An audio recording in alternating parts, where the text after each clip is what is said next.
It was a rainy evening when four friends, Emma, Lucas, Priya, and Jackson, gathered in Emma's basement. They stumbled upon a peculiar old radio that Lucas's grandfather had left behind. Emma, always curious, fiddled with the knobs until the air crackled with a strange frequency. Suddenly, a voice echoed from the radio, eerily familiar. It was Jackson's voice, but older and laden with distress. "Listen carefully," the voice urged. "I'm Jackson from the year 2045. A catastrophe is coming, and you must change our course to prevent it." The room fell silent as the friends tried to process what they had just heard. Future Jackson explained that in their present time, they were on a path leading to a great disaster, a nuclear meltdown that would devastate their city. He beseeched them to take specific actions to thwart the chain of events leading to the catastrophe.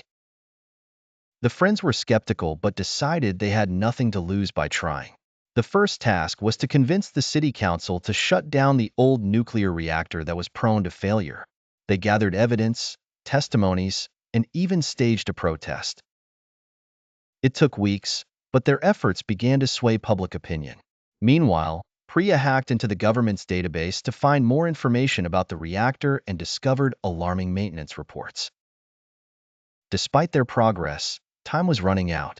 Future Jackson's updates through the radio became more urgent. He revealed a twist. There was a saboteur among them, someone who would inadvertently cause the meltdown. Suspicion began to tear the group apart, but they realized it was a distraction. They needed to focus on the mission. Jackson, in an emotional confrontation with his future self, learned that he was the saboteur. Future Jackson explained that in a moment of desperation, Jackson would try an untested method to stabilize the reactor, causing the meltdown instead. Present Jackson broke down in tears, but promised he would resist the urge when the time came. On the day of the supposed catastrophe, the friends gathered at the reactor, prepared to stop Jackson if needed. The reactor began to malfunction, and Jackson stepped forward, hands shaking. The team held their breath.